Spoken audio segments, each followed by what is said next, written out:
પણ આવ્યા ભેગા ઉપાડતા ક્યાં ગયા હતા ને ફોન નહોતા ઉપાડતા. એક ભાઈને એની પત્નીએ ફોન કર્યો એટલે ઓલી હિન્દીમાં બોલે, એ કવરેજ વિસ્તાર કે બાર હે. આ સુરતની ઘટના છે, આની નહીં. ઓલી કે કવરેજ ને ઓલી સમજે કામરેજ. ઓલો ઘરે આવ્યો ને કીધું કામરેજ હું તમારા બાપનો ડાયટો હતો, અને ઓલી શિબલી કોણ ફોન ઉપાડતી હતી. આ નવા નવા ફોન આવ્યા ત્યારે એવા ડખા થતા. હમણાં એક ભાઈએ એની સાસુને ફોન કર્યો, લગ્ન પછી 15 દિવસ પહેલા અર્જુન હજી લગ્ન થયેલા. આ અર્જુન ને બધાઓ દાદા આના લગ્નમાં આપણે બધાને હાજર તો રહેવું પડશે. હા, એમાં કાંઈ હવે 15 દી થયા હજી લગ્નના, અને જમાઈએ ફોન કર્યો એની સાસુને. અને હવે તો એવી સિસ્ટમ આવી છે, મારો રામ જાણે, જમાઈ સાસુને મોમ કે મમ્મી. એટલે મમ્મી ન થાય એ ડોહે. હા, પ્રણામ કરીને કહું બાપ કે દીકરીના માવતરને માવતર જેટલો દરજ્જો આપો, 100%. એનું ખૂબ સન્માન કરો. શું કામ? એને કોઈ વ્યક્તિને તમારી ઘરે નથી મોકલી, એના કાળજાને કાઢીને તમારા ઘરે મોકલું. ના, શબ્દની તાકાત છે યાર. હા, ગમે ત્યાં ગમે શબ્દ ન નાખી દેવા. મમ્મી એમ એને ફોન કર્યો, હાલો મમ્મી, મોમ પાંભરી ગયો તા તો મમ્મી એવા, Kumar please, Kumar control, Kumar please control, please Kumar પાણી પી લો, કુમાર પાણી પી લો.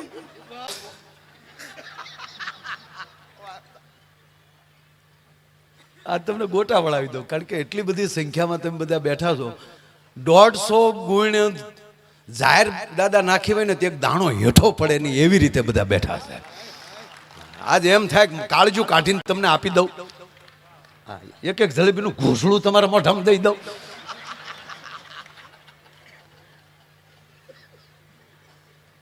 અમને ખબર છે આ ધર્મ માટે તમે કેવા ભેગા થાવ છો, બાકી તૂટી જાય એટલું માણા ભેગું કરવું હોય તો. દાદા મને ક્યારેક ક્યારેક બહુ અંદરથી પીડા થાય કે કોઈ પણ વ્યક્તિ વહી જાય પછી આપણે બહુ યાદ કરીએ છીએ. હારે હોય ત્યારે જોડાતા નથી. રાણા પ્રતાપ વખતે 450 વર્ષ પહેલા ભારતના તમામ રજવાડા રાણા પ્રતાપ હારે જોડાઈ ગયા હોત તો અકબરના બાપની તાકાત નહોતી સાહેબ કે હિન્દુસ્તાનમાં પગ મૂકી શકે. શિવાજી ભેગા જે ભળી ગયા હોત પછી આપણે કહીએ આઈલે મેં કહેજો આમ શિવાજીનો હાલડાની ઓલી કરીએ ને કે તમારે ઝુલાવો છે લાલાને, રનવે આ લેવો છે ને ઉડવું છે તમારી રીતે. પાછું સનાતનને છોડતા નહીં મરી જશો, સનાતનને છોડતા નહીં મરી જશો. અત્યારે જુવાનો તમે ભાગશાળી છો, ડોહા જોઈને હક પણ થાય. આ વડીલોને પૂછ્યો ક્યાં જોવા જતા, વડીલો સંબંધ કરતા ફાઇનલ. અને પાછા માંડવામાં લાજુ થોડી નીકળતી હતી સાહેબ. ફેરા ફરીએ તો મોઢા થોડા દેખાતા હતા. એ તો ઘરે આવીને ઘૂંઘટ ખોલ્યા ત્યારે ખબર પડી કે આ આપણા ભાઈ ગુલો રાણી બાદશાહ જે હોય બેંધમાં રમી ગયા, બેંધમાં સાહેબ. કે પણ માં વરા કેટલાય મારા જે વરાય છે એમાં લખ્યા છે 80 ની માથે લઘુ ફગુ છે. એ લઘુ ફગુમાં આપણે સમજ્યો અને અંગ્રેજી ન થાય. અરે હવે હમણાં જુનાગઢ ગયા ત્યાં 3 મહાત્માજી બાપુ સલમ ભરીને બેઠેલો દાદા, એવા આમાં ઉજળા મોઢા, સલમની સટું લઈને 3 ને એવું ભડે. અમે ઉભા રહ્યા, ક્યાં વાત હે, આવો બચાવ. હા બાપુ. અરે મેં કીધું પણ તમારી 3નો જમાવટ છે. સાધુ થે અબ સાધુ હે. એ તો ભાગશાળી હોય એના ઘરમાં જ આવું આવે. કુમારે ફોન કર્યો, મોમ કુમાર પ્લીઝ સ્વચ્છ થઈને ફોન આમ જો વાત કરો, મારા સમવે જો કાંઈ બીજું કરો. ઓલે પાણી પી લીધું. હા મોમ. શું હતું કુમાર? મોમ હું 15 દિવસ પહેલા ત્યાં પણ આવ્યો ને કે હા માં ગાડા દોડવે અને રોદો આવે ને ઠાઠિયા હોતા જે ભખ દઈને ગયા. એ સોલાઈ કોણિયું સોલાઈ જાય તો ઘીરે બાપાને દેખાડાય નહીં. જાય સોલાઈ જાય તો ઘીરે બાપાને દેખાડાય નહીં. એ સારું ન થઈ ગયા હું ત્રાહું હાલવાનું, નકર બાપા નાખે ક્યાં પડ્યું તું. એને બદલે અત્યારના બાળકો ભાગશાળી, હળુક દિન પડી જાય તો આખું ઘર માલું ચીકુલ્યું ભલી ગયું. અને ત્યારે એ જાન જાતી, અરે છોડો સાહેબ, 10 વાનાના લગ્ન હોય તો એ વરરાજાને આખું આડોશ પાડોશ ગામના એને વાનો ખવડાવો બોલાવતા. ભાઈને જે રસપુરી આપે ને તો હારે હોય શું કે ભાઈ રસ નહીં ખાય, તારો બાપ ભડદા ખાતો આ તો એના લગ્ન છે ને એના બાપની શરમે અમારે લાવવો પડે, બાકી અમારી વાડ્યું ઠેકીને કેરીઓ સોરેલી છે એને. એટલે પેલા એવું હતું, વાના ખવડાવે. પછી એમાંય બહેનો જે છે એને જ્યારે પીઠી છોડે ને એમાંય જાન જ્યારે જવાની હોય એ આગલે દિવસે બધી બહેનો ફરતી બેહીને એટલું કે જો ભાઈ તારે મોઢે ભાર હોય તારે નહીં બોલવાનું હો, અને આમ ટટ્ટાર બેહવાનું, ટટ્ટાર. અને અણવરને કહી દે કે આમ જો ધ્યાન રાખજો, ટટ્ટાર બેવાનું. ના ખાલી ડબ્બા જે હોય એને ઊંધા નાખી દે ને એની માથે રજાયું નાખી દે, સામે 2 ડબ્બા મૂકી દે, એની માથે હિંડોળાની ખાટ મૂકી દે, એની માથે આ બેનો ભરત ગોઠવી દે, સરસ મજાના મોતીના રમકડા મૂકી દે. એ સરસ મજાનું ટેબલ બની ગયું, ખીલ્ય તલવાર, ઉતારો દેવાઈ જાય. અને ઢોલી ડેલીએ બેઠો હોય ઉતારાની, અને ઢોલીને કહી દીધું હોય કે આ વરરાજો અણવરને ગાતા ગાતા નીકળે એટલે માંડવા સુધી લેતો આવશે. એમાં વરરાજો આવી ગયો ઉતારે, વાના ખાઈને આવ્યો હોય, પાછું બોલવાની ના પાડી હોય, તારે મોઢે ભાર, ટટ્ટાર બેહવાનું. હવે ટટ્ટાર બેઠો હોય, વાના ખાધા હોય, જાતો હોય, જા ડેલીએ પોગે તો ઢોલી ન્યા મોડ થાય, ધબુક ધબુક ધબુક. એલા માંડવે નથી જાતો. કેવા કેવા લગ્ન થતા હતા. એને બદલે દાદા ભગવાન દ્વારકાધીશે સુખના ખટારા ઠલવી નાખ્યા છે. એ દ્વારકાધીશ તને પ્રાર્થના કરીએ બાપ કે અમારે તું જેટલી સંપત્તિ આપે પણ તારા કાર્ય થાય એવી અમને સંપત્તિ આપજે, નહીતર અમે ભલે ભૂખ્યા રહીએ, અમારી સંપત્તિથી આવા રૂડા કાર્યો થાય.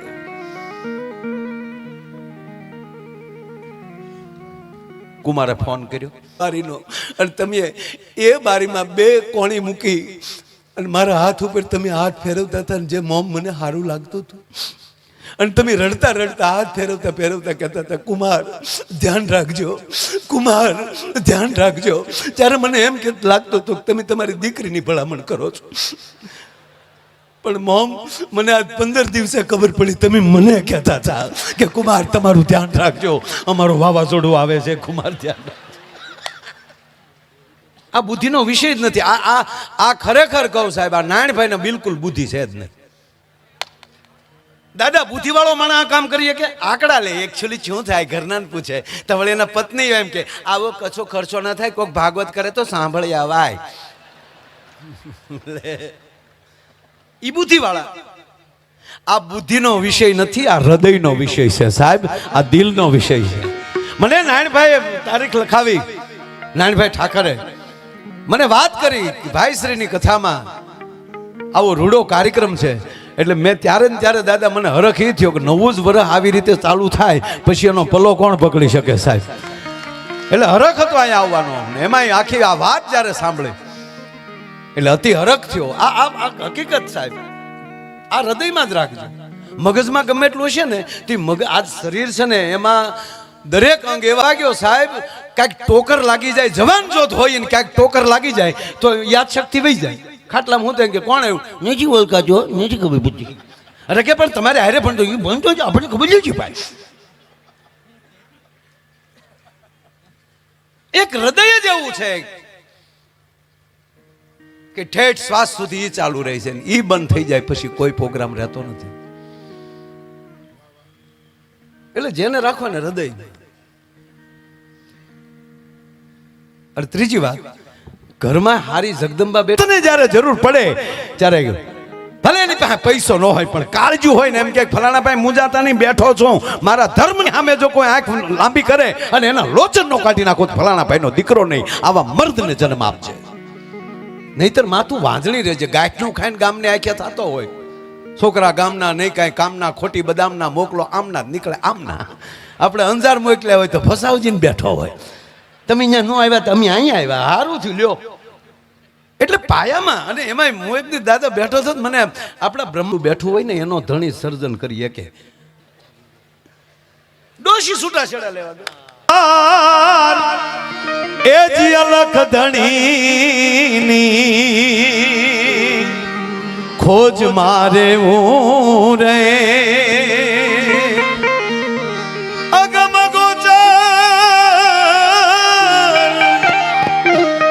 એ જી અગમ ગોચર અલગ ધણીની ખોજ મારે હું રે મોજ મારે હું મોજ મારે હું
ભાઈશ્રીના એક પ્રિય પાત્ર હતું માનનીય મુરબ્બી સ્વર્ગસ્થ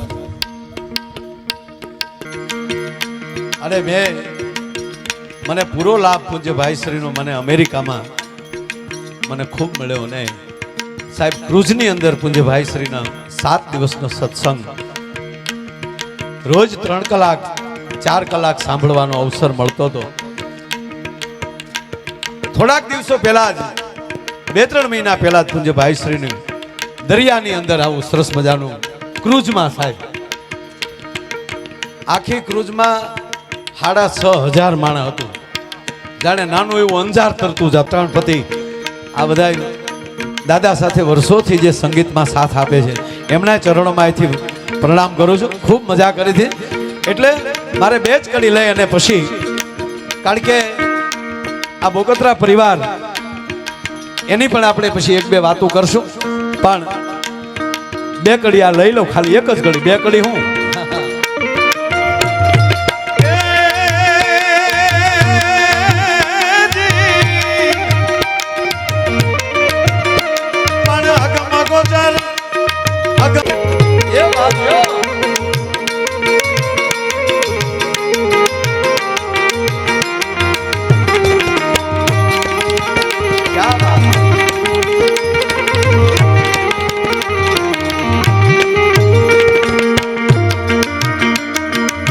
ઘણીવાર દાદા અમુક ગીતો આપણે સાંભળીએ ને એટલે થાય કે ભગવાન કૃષ્ણ આ શરીરે એની વાહળી જ છે.